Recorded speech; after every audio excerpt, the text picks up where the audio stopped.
everyone. Continuing this Supertramp weekend. Today's song is called Fool's Overture, and actually I just walked into the studio and Vlad told me what it was, and when he said Fool's Overture, it just hit me funny. I don't know the expression on my face. He said he wished he'd had it on camera. Well, he didn't, but here I am. I'm getting ready to listen to Fool's Overture by Supertramp. Released in 1977, this song talks about the Second World War and the famous Winston Churchill speech. Famous Winston Churchill speech under the title Fool's Overture. I have no idea where they're going with this, but based on the ideas expressed in yesterday's song and the way they handled the topic of school, well, I'm curious to see. Let's listen.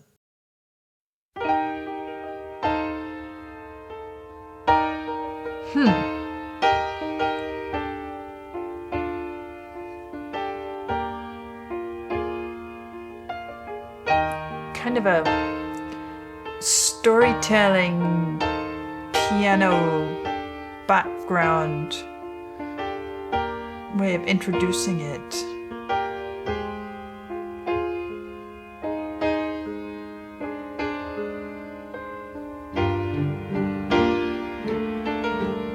Ooh, pizzicato strings.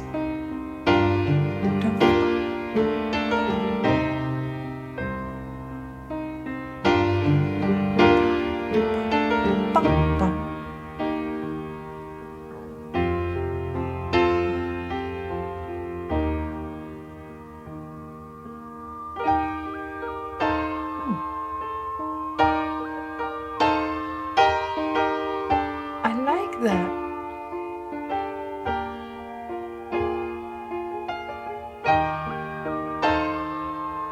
Ooh, I really like that.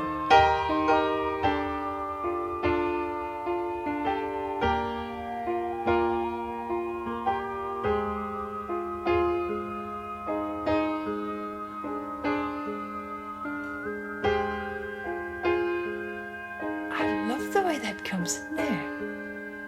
Just draws you off into a different world.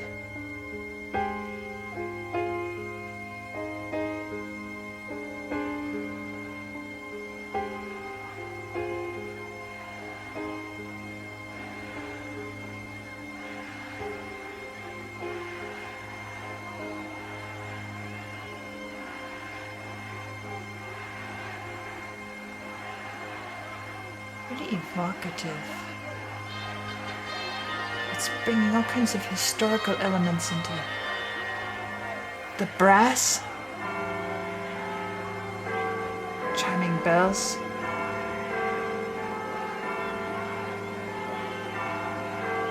It's so interesting. I hate to interrupt this, but I need to stop it for a moment. It's so interesting the way this introductory material, there are things about it that feel rather soundtrack-like, meaning it could be a soundtrack to a, I don't know, docudrama or something like that, where it's referencing, it's alluding to, and it's evoking some of these historical scenes, and the little introductory sentence I read, the song talks about the Second World War and the famous Winston Churchill speech. It does more than just talk about it. I wouldn't have even had to read that to recognize in this introduction the way in which it is conjuring images and blending them together in a kind of collage. Let's back up here, because when we get to the point where we start to hear this sort of crowd noise, but when it first comes in, it sounds more like the surf, more like waves crashing onto a beach. It evokes the scene of a beach, and then you hear a sort of chaos crowd noise, and then it becomes more organized to where it's not just a mass of people making a bunch of noise like chaos. It becomes a sort of chant, a sort of kind of like a protest sort of thing. And there's so much happening, and I don't think it's hard to say because it's so carefully graded in the volume and presence in the music. We can't say this is surf, this is chaotic evacuation, something. This is a crowd protesting. This is. It could be the same recording of sonic material that's simply being brought more and more present. But as it comes in, each portion of it, each time it's brought a little more into the scene, we get to experience it as being something in its own right. And it's that's why I say it's kind of like a collage, a sort of fading in, a blending in of different scenes and ideas. I'm just going to back up here so we can enjoy that progression again.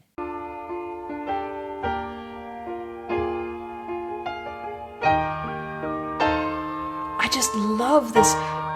It's kind of an organ-like sound, but it's a little bit quavering, a little bit slightly distorted, almost like it's not out of tune, but it evokes a sort of not perfectly played wooden flute idea. And as it's growing, the piano is mournfully concluding its activity. And as the piano is diminishing, the strings come in and take this line that was... And now, surf washing on a beach, chaos. It evokes Dunkirk to my mind. But then it comes a bit louder and you realize, no, but it's a crowd. And now you hear brass, kind of fanfare style. And now bells striking, chiming. And the crowd grows louder. And still you hear this drone and the strings. We shall fight on the seas and oceans. We shall defend our island. This is the famous speech. We shall never surrender.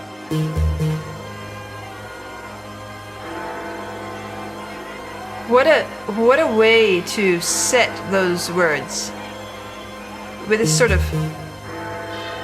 panicked crowd, or it makes you recognize the cost. Interesting. Ding, ding, ding. Things are about to happen. The clock's striking.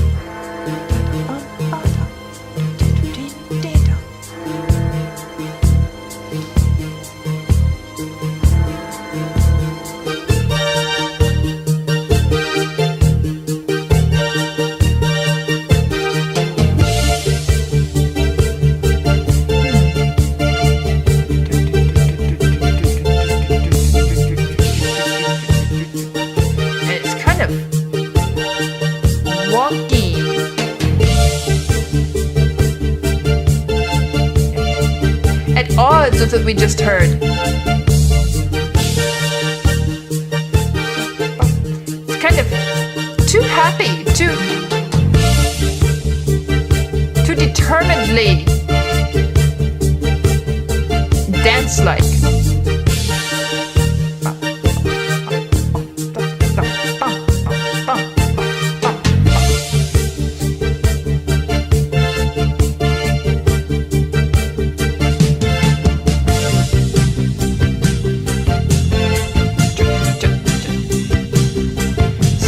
Something a little bit different here, getting a little bit deeper, a little more meaty.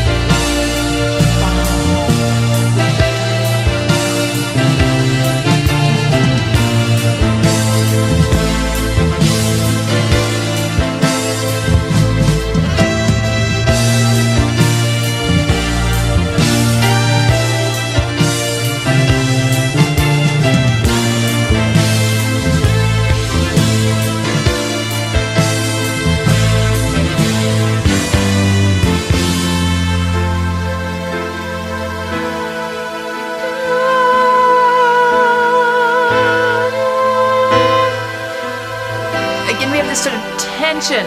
It wants to resolve, but finally we settle down and there's this mournful quality. Oh, it keeps descending. Ooh. This is fascinating. And one of the things I'm noticing about this music this weekend is that Supertramp takes their time. They take their time to develop ideas. It's like they step into an empty room and suddenly time doesn't matter anymore. They don't feel like they're in a rush. They don't feel like they have to get to the point in a hurry. Yesterday's song called School, they really took their time with that. The music did not try to drive forward. It didn't try to arrive in any sort of timely manner. It simply lived in that space. And here again, Fool's Overture. They're taking their time. I feel like in a way, well, it's interesting. Overture. This fits what I'm hearing, but I feel like we haven't really even begun the piece yet in a way. It feels like this is all preparation. It's setting us up for something that we're going to hear. And they're taking their time to develop and present each facet, each element that they want us to hold on to and to keep in our hands as we walk through this experience, this musical experience with them. These are important ideas, and the way it took its time developing, introducing the piano and that thin melodic line, and then shaping it, growing into the crowd, and then taking time to actually play the recording of the speech. We shall go on to the end. We shall fight on the seas and oceans. We shall defend our island, whatever the cost may be. We shall never surrender. At that point, I feel like, what a climactic moment. Let's drive forwards into but no, they say, we're not done yet. Here's some more stuff you need to go through. This mood change, another idea, which is not only contrasting, but conflicting, at odds with, doesn't sit comfortably with these other ideas. All of this is being brought together here, and this is how I feel and experience this music as it's moving forward. And the way, what I was just commenting on here, where it's coming down. Earlier I commented on the way the piano kind of mournfully, sadly starts wrapping up its presentation. Well, here it's not piano anymore, but it's a similar sort of harmonic progression, which harks back to the way the piano was concluding its statement. Now we hear it again, and we expect something. Well, for example, let's just throw it out here like this.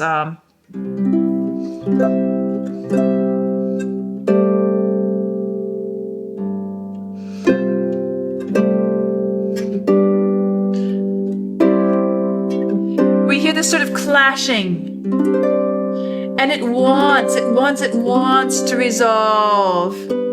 But instead it goes here again, and it sits here.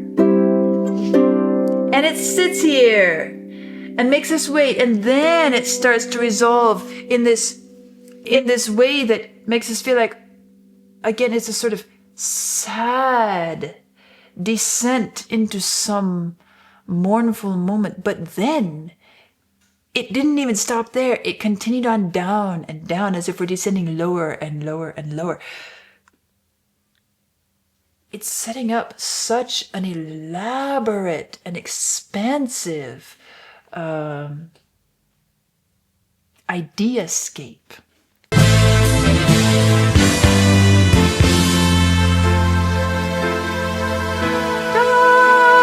a collage, but then we hear together. Dum, dum, it's making us wait. Dum, and we hear it start to resolve. Dum, but then it doesn't stop there. It keeps going down lower. Dum. It makes us wait again. And here we sit and we're still waiting. They take their time. Recalls how great the fall can be while everybody's sleeping. This voice, The boats put out to sea, the raspiness of it on the wings of time. fits this perfectly. Seemed the answers were so Sandpapery. easy to find. There's a strain in it. Too late, the prophets cry. The island's sinking. Let's take to the sky.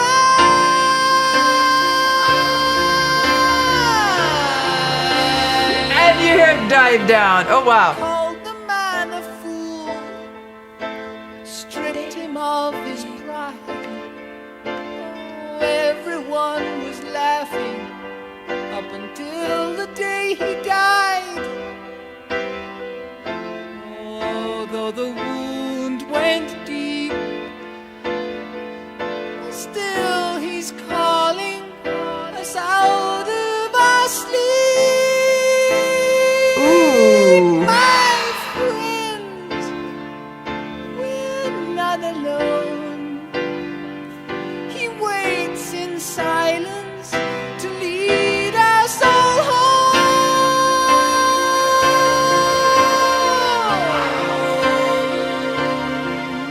This is such a compelling piece of music.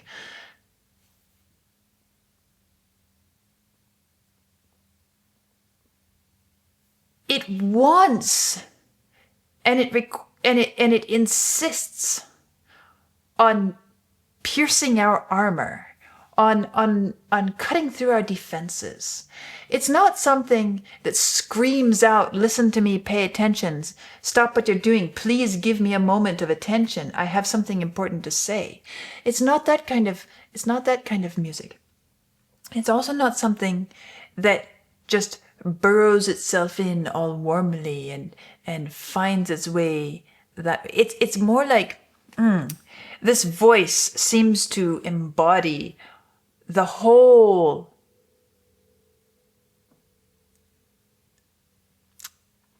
idea, the whole not just the idea, the whole technique, the musical technique whereby this song makes an impact.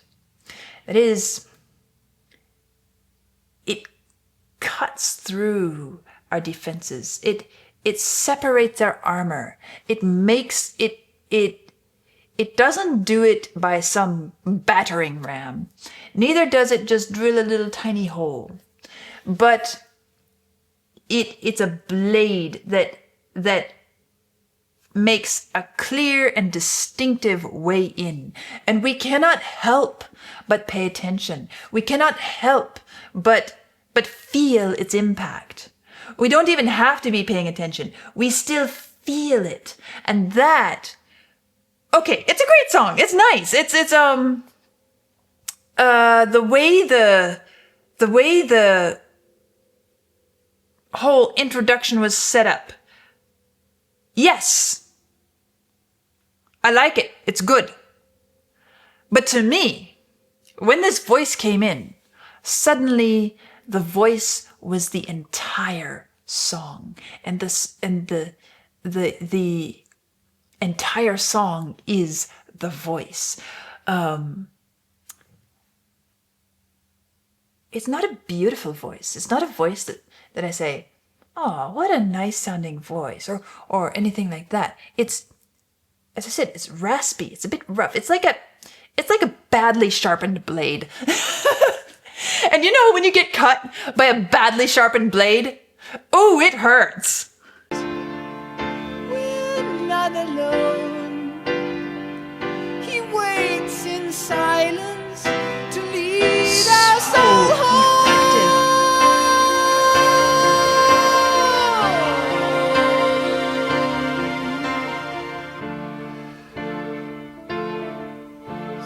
tell me that you find it hard to grow.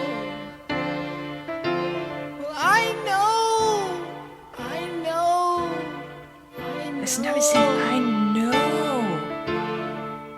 And you tell me that you've many seeds to sow. Well, I know.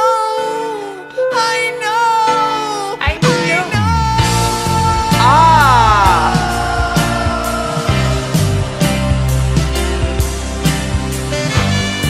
And here comes, drums and saxophone here.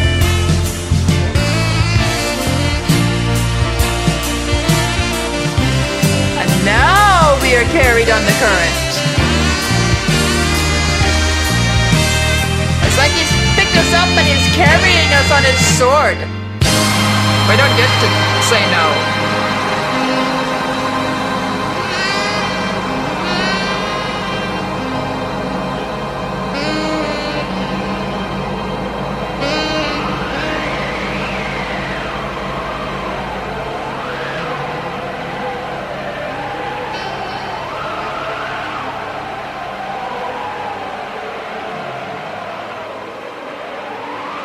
It's so icy, so cold.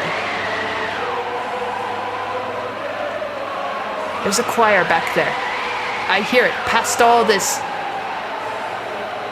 wind. It sounds like wind on an icy mountain.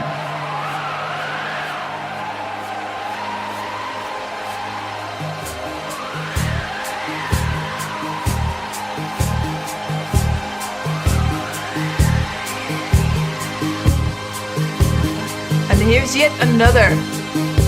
Can you hear what I'm saying? Can you see the parts that I'm playing? What a transition! Okay, I need to hear that again. So, this. Okay, back up even more. This here. I know.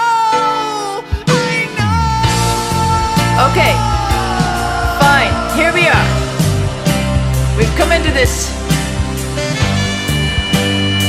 saxophone. It gets warm and sensual and passionate. And then from out of this warmth, this heat, suddenly, here, it shifts to, I don't know, Himalayan winter. Listen to the gale. And suddenly, all the warmth of that saxophone is gone. And again, they make us sit here and they make us feel. Oh, there's that choir back in there.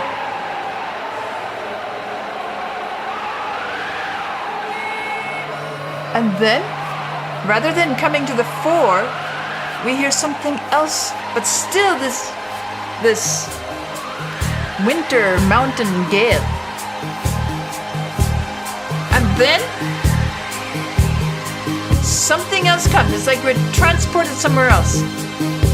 Can you hear what I'm saying? Can you see the parts that I'm playing? Holy man, Rockman, come on, Queen. Jokerman, Spider-Man, Blue-Eyed Queen. So you found It's like, where did this come from? solution. What will be your last contribution? Live it up, rip it up, why so lazy? Give it out and dish it out, let's go crazy, yeah. The way they layer the octaves of voices there. Notice.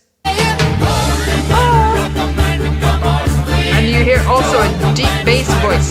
There's a real range there. So it gives it this sort of watery depth. What will be your last contribution? Live it up, rip it up, why so lazy? Give it out and dish it out, let's go crazy, yeah.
and it dissolves into chaos.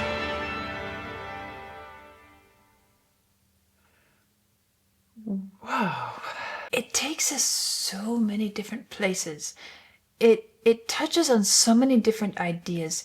It really does serve as a kind of overture. I feel like, well, I'm really curious now about the context of this piece.